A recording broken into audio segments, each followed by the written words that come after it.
Hi, I think you know who it is, but for those that don't, it's Jim from Maverickstar Observatory.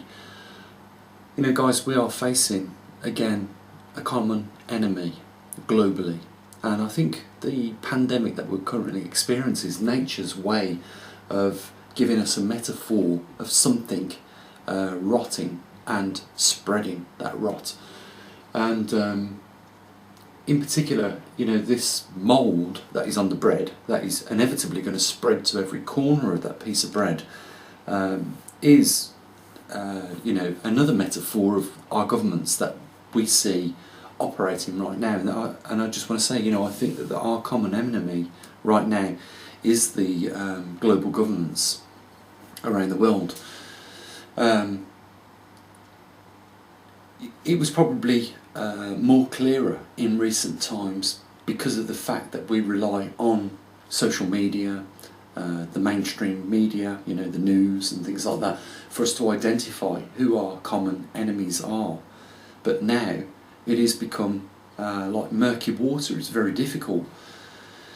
But, you know, I think there are still opportunities for us to spot the decay, you know, especially within organisations such as global governments. This isn't a problem that's related to the UK. There is some remarkable events going to occur this weekend and, you know, in the beginning of October. And the reason why I say that this weekend is that 250,000 people here in the UK, and I know that this is not just an isolated problem with regards to the UK. I know that this is global. Australia, New Zealand, Canada, United States, you know, and pretty much every other country in the world, including Europe, everywhere. We have been way too complacent, and, you know, it's very easy for us. I don't know what sort of generation you come from, but I'm sort of like in between. My parents just barely remembering some of the things that they experienced during the Second World War. My nan shared some absolutely amazing stories, literally amazing stories. We wouldn't even be here right now. Me, myself, my family, my sisters and my brother, and my mum and dad wouldn't, well, my dad wouldn't be here now if she'd have just taken the advice of a friend one night during the Second World War, during a blitz here in Birmingham, where her friend and her was in the cinema, and they said, she turned around to her and said, "Come back to my house, we've got a bomb shelter, you'll be safe." And my nan turned around and said, "No, what we need to do is I am expected to go home, and, you know, they will be worried about me, and if I don't go home, then, you know, they'll be worrying all night." But what happened that night was a friend's house took a direct hit and killed a friend and a family, and if my nan had took her advice, she would have gone with her. Some of the things my nan remembered was, you know, shockingly, baby's arm that was blown off during a blitz and had landed on a windowsill of a house. You know, some shocking stories. And I think, you know, it's easy for my generation, and certainly the generations after me, to you know, take these for granted. I don't even know whether they will hear about some of the atrocities that took place during the Second World War, and how life was absolutely treated as worthlessness. And we know from the stories of the concentration camps exactly what sort of conditions people lived under during those times. So, you know, it is, you know, become apparent to me that we are living in a time now where we hopefully, you know, rely on the governments to tell us who our enemies are. But, you know, clearly it is the governments of the world who are our enemies. This mould, or this decaying piece of bread that has spread to every four corners on it, is present right now in our daily lives. You know, they are not interested in doing the best for the public. And a clear example of this is the Prime Minister of this country is at the moment on holiday, whilst every child that has just left school and done their exam results have been downgraded for their hard work. You would think that if he was taking grasp of the situation with COVID-19 and everything else, that he would be here and postponing his holidays. But the media are running amok with it. They are showing pictures of an invisible man with his haircut on the top and asking where is Wally. He's been given a name now of a clown. And it's very easy for us to become complacent and just put our heads in the sand and hope that the storm blows over us. But if we continue doing this, if we continue in our complacent attitude and just allowing us to be pacified every time there is a real situation at hand, and if we continue down that road, then where are we going to be? My point is, there needs to be a call to action at some point. And I know it's very difficult for the generations that are here currently. I feel I need to do something about the fact that there could be 250,000 people being made homeless this weekend if the government don't act and stop these landlords putting through the court system these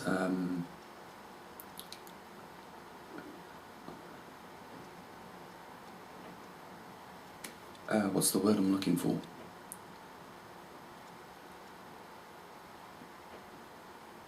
Evictions. Someone said to me the other day in a video, isn't it funny how many times people can't find the word, and I know where they was going with it, and you wonder, don't you, what's being put in the water? Is it something slowing our brain patterns down in order for us to think, or is it is it something you do think? Because I've seen a lot of people that are halfway through an interview and then they lose track of their thought and things like that, and it wouldn't surprise me because I think that they would do nothing less than add additives to our water. Let's face it, chlorine and fluoride is not the best thing to put in toothpaste and in the water as well in order to sterilise it. There are other means like reverse osmosis and applications like that, and you wonder why they don't use those methods. But there you go. My point is that our generations were at one point involved in a Second World War, a global war against a common enemy, and it's very difficult for us to realise that we are back there now. The media is not on our side. We are seeing a massive effort to control the public thought pattern. I know it's not the best choice of words, but they are trying to control the narrative of what is taking place, and evidence of this is the manipulation that we are seeing on social media websites like Twitter, Facebook, YouTube and many others. They've got to the point now where they don't mind being blatant, and I think when they start attacking conspiracy websites and little groups of people that have a like-minded thought pattern, then I think that they're getting very worried about whether they can maintain the continuity of the control of any given situation. Our history is very murky. It's not 100% clear. The truth that we have been led to accept, it's not very clear. There are a lot of conspiracies out there which do hold some merit. And I think if governments are going to go out there and, you know, attack these conspiracy theorists that they classify them as, I think all they're doing is showing us clearly that we are living in a time where, you know, I've showed a couple of times over the last few days where, you know, information is being massively restricted, and it is being restricted for propaganda reasons. They want to control the narrative, they want to control the way people think, and it's very dangerous because we saw this behaviour, and our grandparents saw this behaviour during the Second World War, where the information was being burned by the Germans, and there was you know, a massive effort to unite a lot of the world in order to fight these wrongs. But the problem is that, you know, we relied back then on the governments to do that. I'm probably not getting to the point as much as you'd probably like me to, but what I'm trying to get you to understand is two things. Is that, you know, something needs to be done, and we need to be called to action to do it. You know, we're faced with a lot of problems, and I think that nature's giving us an opportunity to clear up our mess, and we have an obligation to clear up our mess. It's, if you're a Christian, then you probably go to church regularly, then you'll have heard the stories of, you know, the Bible, where certain behaviours become rife before big problems take place. I'm talking about Noah's flood, Sodom and Gomorrah, and I'm talking about Revelations, which is promised at some point in the future when men's hearts and women's hearts as well become so corrupt and the behaviour is so wicked that, you know, nature has to step in at some point. And I think we are very, very close, because what we're seeing right now is this behaviour come back. And, you know, it should be very shocking to a lot of you people out there. And you know what, you might think, oh, this is just, you know, the Bible, Gene, there's not a lot of truth in it. But, you know, I will say this, is that there is a reason for, you know, the biblical text and the stories within the text book lasting the test of time. I've said this before, if you want things to last the test of time, you build them in stone or you put them in Bibles. And there are stories there that we should definitely reflect on, because if you cannot see the times that we're in right now, then there must be a reason for that. Maybe it is because you're not meant to understand the times that we're in right now. I think there's a lot of people out there that would agree with me that we are definitely in times of tribulation that were mentioned in Revelation, and for the reasons that we do see massive corruption. And it's not just in governments. You know, governments have set precedents to, you know, cities, and in turn down to local towns and villages and so on, into the individual's living room, and their behaviour has been seen as an acceptable behaviour, and it has been followed in suit, all the way right down to a lot of people who are probably weak, desperate, and need things more than others, and are prepared to do things more than others to get them. You know, there is other routes we can take.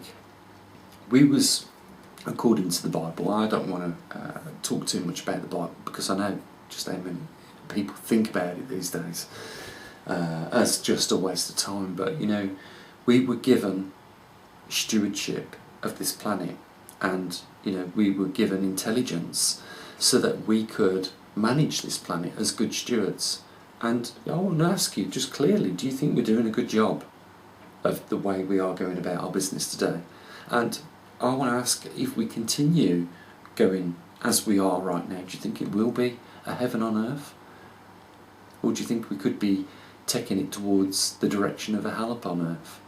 You know, where, you know, it is dog eat dog. You know, maybe there's a question for you guys to give me your answers to in the comment section down below. It is very hard. Can you imagine our ancestors? That was in 1940s during the Second World War, when the whistle was blown and they was asked to go over and run towards the enemy. out of their trenches with their guns and fight an army that was fighting them back strongly. Many people lost their lives, and they was brave. That's the only reason they lost their lives. That's the only reason they went over the trench to fight, is because they lost their lives. But they did it with the knowledge that they was doing it for their children back at home and the freedoms of the people of the world. That's why the whole world got engaged in that Second World War. It took a lot of courage and bravery. Oh, I am just wondering how many of those brave people still exist in our modern day world today, because I feel that there's a lot of people that would rather sit on the sidelines and let somebody else fall way before them, and only at the point of where it come down to crunch time that they would act. And you know, we all wait to that point in time. It's already too late. You know, I was talking to a friend about some of these subjects that we're touching on in this video, and I said, you know, it's like the Special Air Service motto, "He who dares wins." It's clearly, if you have the confidence to think you can, then it is likely that you are going to succeed. But if you think you can't achieve something, then you've failed before you even set yourself on the route of trying. You know, the bottom line is, guys, is that we need to think that we can, and we really can. If we unite together, we can change the system that is global at the moment, and we can remove these dictators that should have been removed a long time ago, and we can clean up, you know, the voting system, and we can clean up, you know, the authorities and the governments around the world. We can do it. But if you think you can't, then the chances are it'll be impossible, because you've already given in to defeat.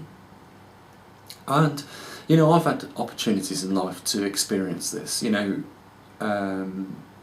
about 3 years ago, I was talking to you guys on this channel, and I was saying to myself, well, saying to you guys actually, I was saying, you know, it'd be a great idea if we could get someone to build, you know, the equipment to track the magnetic North Pole. And I said, you know, but that would require some money, and we started to raise some funds. And it came very quickly apparent to me that, you know, to develop anything along the lines of what we've got now would cost, you know, tens, if not hundreds of thousands of pounds. And the only way I could deliver what I had almost promised was for me to do it myself, which was a big task. And, you know, I was confident that, you know, if I just put the effort in and stuck at it, I would definitely get there. But I will say this, it took nearly a year and a half to program the TriMag system. First of all, I had to teach myself a lot about electronics and programming. It was very difficult. But if I was in the opinion that I could never do that, I would never have even tried. It was because, you know, I took the approach that this can be done. You know, if somebody else can do this, then I'm sure I can do this. And if it takes time, then, you know, so be it. But I will tell you this, it wasn't easy for me, guys. It was like, you know, I think it would have been easy for me to run a 25-mile marathon with no preparation at all. You know, there was many times I sat at my laptop feeling sick, physically sick, because it didn't matter what I tried or what I typed in or how much information I'd read on programming, it still wasn't doing what it did, what I wanted it to do. But I will say this, gradually, over time, I'd managed to fix one problem, and then there was another problem, and I managed to fix that problem, and then there was another problem, I managed to fix that one. And, you know, it wasn't before too long, maybe a year and a half, that I'd finally got the whole thing working all by myself. And we had some problems along the way. You know, I had problems where I couldn't figure them out for months, and there'd be days where I just didn't want to touch the programming at all. You know, I was that sick of, you know, looking at the program on the screen and knowing that there's a big issue that I'm well out of my depth and I can't fix. We asked somebody who programmed the aircraft that is spying on the Spratly Islands right now, the South China Sea Islands and that disputed territory right now. He programmed all the monitors on that aircraft and a lot of the hardware and software on there to work, and even he struggled to fix some of the problems that we had, despite sending him all the code I'd got. And you know, at that point I think it was just the only thing we couldn't get working was the information that had been transmitted wirelessly from the Trimag to the master. We was getting the data there at that point, but it just wouldn't write onto the SD card. You know, I think another month and a half I managed to crack it, and we got the data being written on the SD card, and then it was just a little bit of changing of the information to put it out in a format that we could, you know, utilise it, and we'd got the thing sewn up pretty much. So we do in life, I think, face very difficult tasks, and you know, it's only if you are dedicated that you will, you know, get through these things. And you know, I think the important thing is here is that, you know, we are all capable of very great things, and what we need to do is take the approach that we can be successful from, you know, when we start something, a project or something like that, till the point in time where we have finished it. And you know, we have to also adopt the attitude that, you know, action needs to be taken. You know, we've got a responsibility here for our generations to come, and we leave a legacy of either worse situations for them, along with an attitude that they can adapt, where, you know, we almost go out for each other, or we all work together and address these problems, and you know, we straighten the record up, because you know what is happening right now is something as bad as a world war. In fact, I think the last time the UK went through GDP figures that it's seen today was during or before the Second World War. So, you know, this is something that needs to be addressed. We cannot just allow it to continue. You know, the corruption is only going to get worse. The pigs at the trough are only going to continue feeding, and if we don't do something about it, who are we going to rely on to do that for us? I think there is a cut-off system in this world, and that is nature. And as we've saw in the past, and especially with the biblical texts that we read, that, you know, when all hope is lost and there is no possibility of human recovery, or humans recovering the situation, then I think it steps in. And I'm not surprised, because, you know, we are part of nature, and eventually we bring down nature with us. And it's at that point, I think, that we start to experience these problems that we do. Maybe some of the problems that we're experiencing right now is as a result of us failing and decaying that part of nature which cannot help but respond to the decay at the moment. You know, we've got to appreciate, first of all, the beautiful world which we have, and we've also got to take responsibility, as we've been given instruction, to be better stewards. And that means looking at the biodiversity, taking care of the biodiversity on this planet, and taking care of ourselves as well.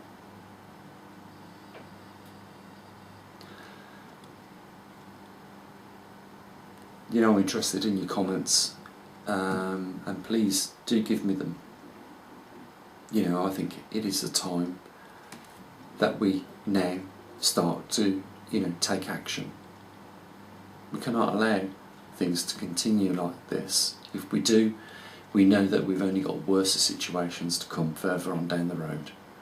I think you'll agree with me that global governments is doing a terrible job of taking care of ourselves and the rest of this planet.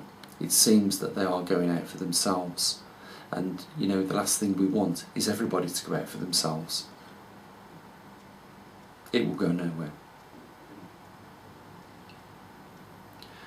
Guys, if you want to help support what we do at the observatory, there is a link down there. You can support us on Patreon or PayPal. It's entirely up to you. It's not mandatory, but I've tried to keep this platform publicly funded for the fact that we will not be told or be suppressed in any of the information that we put out to you guys. And you know, by keeping it publicly funded is the only way we can achieve that. It's as simple as that. You know, try and enjoy the rest of your day. You know, take a look around you, and you know, tell me if it's time we changed the direction of where we're heading. That's all I usually do. Have a good evening. Take care of your loved ones, and as always, bye for now.